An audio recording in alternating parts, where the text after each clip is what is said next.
Bonjour, bienvenue sur la septième partie de notre formation. La dernière fois, nous avons vu comment nous pouvons utiliser l'outil ligne à l'aide de coordonnées X et Y. Et c'est cette partie qui nous avait permis de tracer cette ligne que j'ai sélectionnée tout à l'heure. Cette ligne, on avait dit que cette ligne avait les coordonnées de départ et les coordonnées d'arrivée. Et les coordonnées de départ X et Y étaient des min.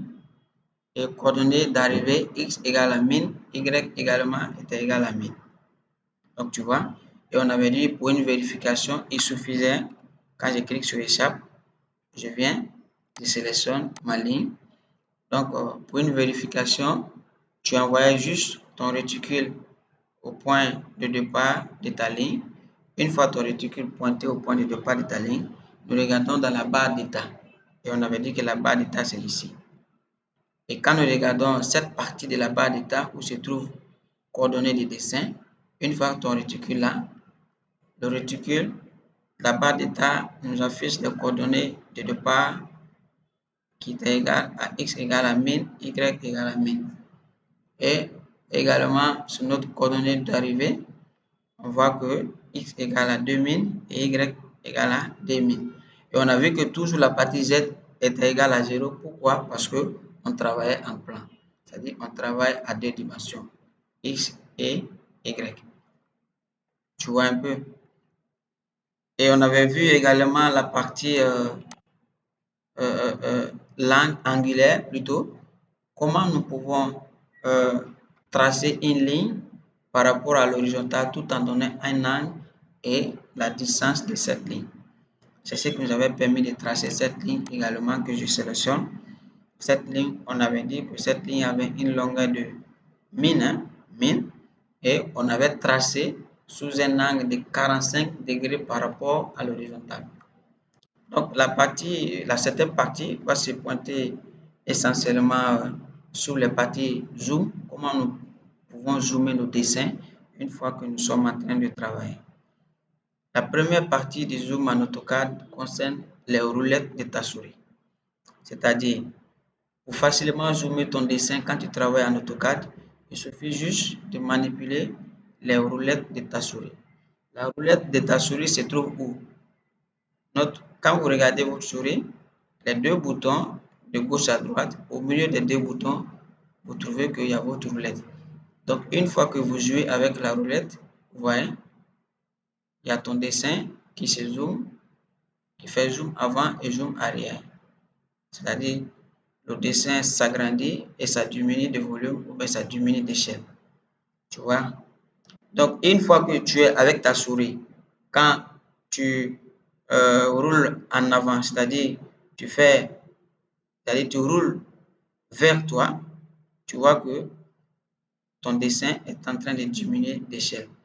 Mais si tu roules vers l'extérieur, tu vois, ton dessin s'augmente de volume ou bien s'agrandit. Donc, la première partie du zoom en AutoCAD, c'est le zoom avec la roulette de ta souris. La deuxième partie se trouve dans l'onglet qui se trouve en haut ici. On appelle l'onglet qui se trouve dans la barre des menus. Cette partie, on appelle barre des menus en AutoCAD.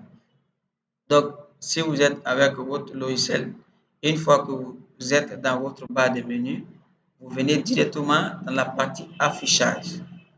Quand vous cliquez sur affichage, vous venez dans zoom et dans zoom, vous venez ici zoom avant. Quand vous cliquez sur zoom avant, vous voyez que notre dessin s'agrandit, ça augmente d'échelle. Si nous venons encore dans affichage, zoom, zoom arrière, vous voyez, le dessin a diminué d'échelle. Donc, si tu es avec ton logiciel et que tu vois qu'ici, là, ça ne s'affiche pas au niveau de ton logiciel, j'avais dit dans l'autre formation, tu viens juste ici, là où il y a la petite flèche là. Tu cliques sur la petite flèche, tu viens au niveau de masquer la barre de menu. Pour moi, c'est masquer la barre de menu parce que j'ai ma barre de menu qui est déjà affichée. Donc, si je veux masquer, je clique, tu vois que ça va partir. Mais si tu veux afficher, tu reviens également là-bas. Tu dis afficher la barre de menu. Donc ça, c'est pour les gens qui n'ont pas ça affiché sur les logiciels. Donc une fois que ta barre de menu est affichée, on vient toujours dans affichage pour pouvoir jouer avec nos différents paramètres de zoom. Donc affichage, je viens dans zoom. Donc les zooms que notre souris peut faire, c'est-à-dire la roulette de notre souris peut faire, ce sont les zooms arrière et les zooms avant qu'on avait vu là. Regardez, quand on avait cliqué sur zoom avant, ça s'agrandit d'échelle. Et une fois que tu viens ici, tu cliques sur zoom arrière, ça diminue d'échelle. Il y a aussi des zooms qu'on peut les faire par fenêtre. C'est-à-dire, tu viens toujours dans affichage, zoom. On vient dans zoom fenêtre. Là, si tu viens dans zoom fenêtre, une fois que tu cliques dans zoom fenêtre, tu vois, il y a ta flèche, il y a ton réticule qui s'affiche avec une fenêtre d'échelle. Donc, cette fenêtre te permet d'ouvrir une fenêtre dans laquelle tu veux agrandir ton dessin. Donc, qu'est-ce qu'on fait? On commence ici, on sélectionne une. C'est-à-dire, quand tu commences, tu appuies sur le bouton gauche de la souris tout en laissant pas le bouton. Et une fois que tu sais que tu veux agrandir ton dessin dans ce carré ou bien dans ce rectangle, tu lâches. Et quand tu lâches, tu vois, ton dessin s'agrandit. Donc, ce qui veut dire qu'on peut agrandir notre dessin également à l'aide des zooms par fenêtre. Il y a aussi les zooms par échelle. Là, les zooms par échelle, cela signifie quoi? Attention, je reviens. Nous avons les zooms par échelle. On vient d'affichage, zoom, échelle. Quand vous regardez dans votre barre de commande, c'est écrit zoom entre un facteur d'échelle. C'est ici, tu essaies de mettre ton échelle. Une fois que tu mets échelle, tu tapes sur entrée. Donc, nous allons mettre par exemple 0,01.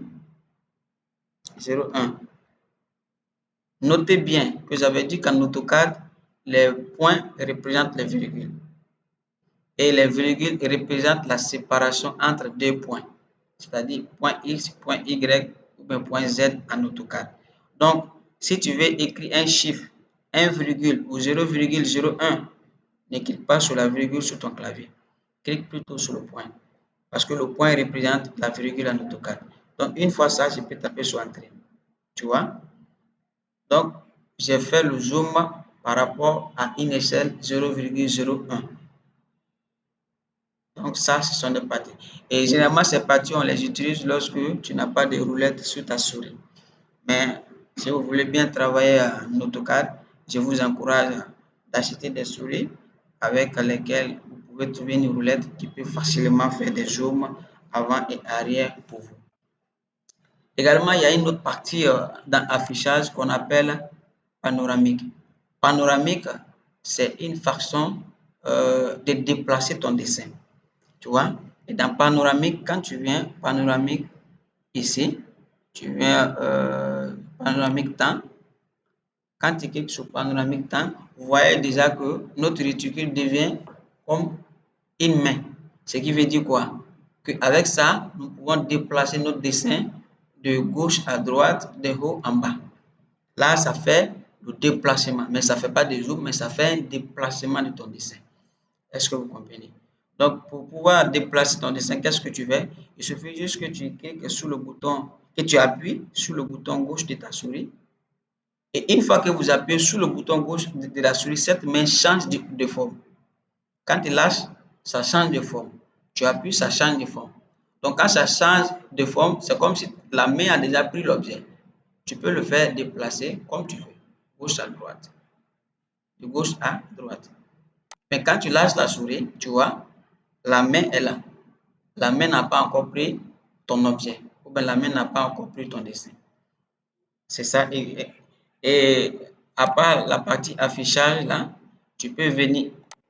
Quand c'est comme ça, tu peux cliquer sur échappe pour désactiver la main là. À part cette partie affichage, on a dit tu viens dans panoramique, tu cliques sur temps réel et puis tu fais, voilà. Quand tu cliques sur temps réel, tu viens là, tu peux faire des zooms comme tu veux avec ta roulette. Maintenant, si tu veux faire un déplacement de gauche à droite, de haut en bas, Il suffit juste que tu appuies sur le bouton gauche de ta souris et la main change de forme et tu appuies, tu ne lâches pas la souris, tu fais ton déplacement, tu vois que tout ton dessin est en train de se déplacer. On clique sur échappe pour désactiver. Ou bien si tu ne veux pas venir dans affichage, tu peux également venir là, cette partie. Tu peux également venir là, cette partie où se trouve panoramique. Donc, tu vois, quand vous envoyez votre réticule là, directement AutoCAD vous donne les détails par rapport à l'objet que vous avez sélectionné ou bien que vous devez sélectionner. Quand vous lisez l'étiquette qui s'affiche, panoramique, déplace la vue plane à l'écran. Placez le curseur à l'emplacement de départ et appuyez sur le bouton de la souris. Tu vois, c'est un peu ce que j'étais en train de vous expliquer. Donc, quand tu envoies sur ton panoramique ici, tu fais, tu cliques, tu vois, tu vas voir que ton réticule a pris la forme d'une main. Et quand ça prend la forme d'une main, pour pouvoir exécuter la tâche, tu fais clic gauche, tu appuies, tu ne lâches pas ta souris et tu fais ton déplacement. Donc ça, ce sont les différentes façons de faire des zooms au niveau de ton dessin en AutoCAD. Pour désactiver, tu cliques sur échappe. Maintenant, nous allons voir la partie sélection. La dernière fois, on a vu que si tu veux sélectionner une partie, il suffisait, si vous avez montré deux façons de sélectionner. La sélection qui quitte là jusqu'en bas, c'est-à-dire cette sélection, il faudrait que tout ton dessin soit à l'intérieur de toute la sélection. C'est-à-dire quand tu cliques là, si tu veux sélectionner tous les objets, il faudrait que tous les objets soient à l'intérieur de ta zone de sélection. Là, ça sélectionne tout. Ça, c'est un. Lorsque tu fais une sélection qui quitte en bas jusqu'en haut, il faudrait qu'une partie de ton dessin soit touchée par ta zone de sélection. C'est-à-dire, nous allons sélectionner par exemple ces deux lignes. Mais on va faire une sélection qui quitte en bas jusqu'en haut. On prend ici. Qu'est-ce que tu fais? Tu fais clic gauche une fois et tu commences à tirer. Il y a d'autres qui peuvent prendre la souris comme ça. Non, faut pas. Quand tu veux faire ta sélection, faut pas appuyer sur ta souris gauche comme ça. Ça va pas prendre. Tu viens juste dans ta zone de travail, la partie où tu veux sélectionner l'objet. Il suffit juste, tu fais un clic d'abord. Quand tu fais un clic, tu vas voir que ton réticule change. Ça devient complètement comme un plus. Et quand ça prend cette forme, il suffit juste de glisser ta souris dans n'importe quelle zone où tu veux et tu as ta sélection. Tu vois, non? Notre sélection qu'on a fait, regardez, j'ai cliqué.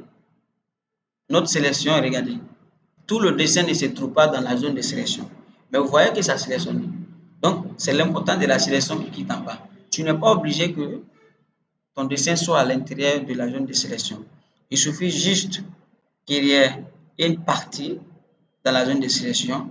Si ta sélection quitte de bas vers là-haut, tu vas voir que tout ton dessin sera sélectionné.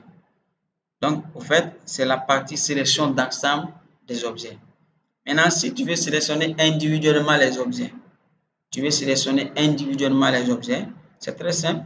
Il suffit juste d'envoyer ton réticule là. Quand tu envoies ton réticule, tu cliques.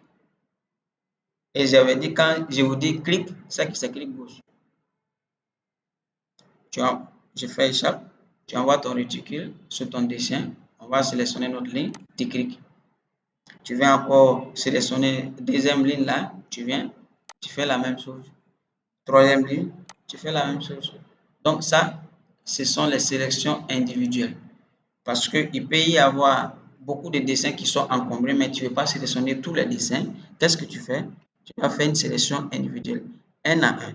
Tu peux venir là, tu sélectionnes cette ligne, je viens de sélectionner ça, je viens de sélectionner ça. Maintenant, lorsqu'il s'agit de sélectionner tout, là, on le fait comme je vous ai montré.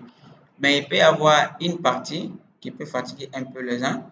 Il y a d'autres personnes qui peuvent avoir une partie dans l'outil options qui peuvent les fatiguer. Je vais vous montrer la partie venez là dans votre zone de travail et faites clic droit dans Options. Quand vous venez dans Options, vous venez dans la partie Sélection. Vous venez dans la partie Sélection et vous venez ici. La partie Autoriser la sélection et le déplacement, l'outil lasso. Donc, si cette partie est désactivée, je vais appliquer par exemple, tu vois, si cette, écoute, tu vois, c'est cette partie qui faisait quoi? Que une fois que tu appuyais trop la souris, que tu faisais comme ça, la souris prenait la forme zigzag. C'est pour ça que j'avais déconseillé même que quand tu veux faire la sélection, tu viens, tu fais un premier clic. Et quand tu fais le premier clic, tu vas voir que le curseur va prendre la forme d'un plus. Et quand ça prend la forme d'un plus, tu glisses doucement ta souris. Ça, c'est lorsque cette partie est activée. Mais si cette partie n'est pas activée, même si tu cliques directement avec ta souris comme ça peut faire toute ta sélection. Tu vois, ça fait une sélection en rectangle ou en carré, comme tu veux. Mais essayons par exemple d'activer cette partie. Donc, on vient toujours là, dans notre zone de travail. On fait clic droit, Option. On active ou bien on autorise la sélection et le déplacement de l'outil lasso. On applique, on clique sur OK. Tu vois, maintenant quand tu viens, tu appuies sur ton bouton gauche de la souris. Tu vois, tu fais ta sélection et tu glisses. Tu vois, la sélection est zigzag, ça suit notre réticule. Et ça, c'est fatigant. Donc, pour ne pas que cela arrive, il suffit juste que tu viens là, dans Outils Options, et tu désactives Autoriser la sélection et le déplacement de l'outil lasso. Après avoir désactivé, tu viens appliquer et tu cliques sur OK. Donc, c'était la partie zoom panoramique et la partie sélection de notre septième vidéo. Abonnez-vous à la page YouTube pour suivre le reste des vidéos.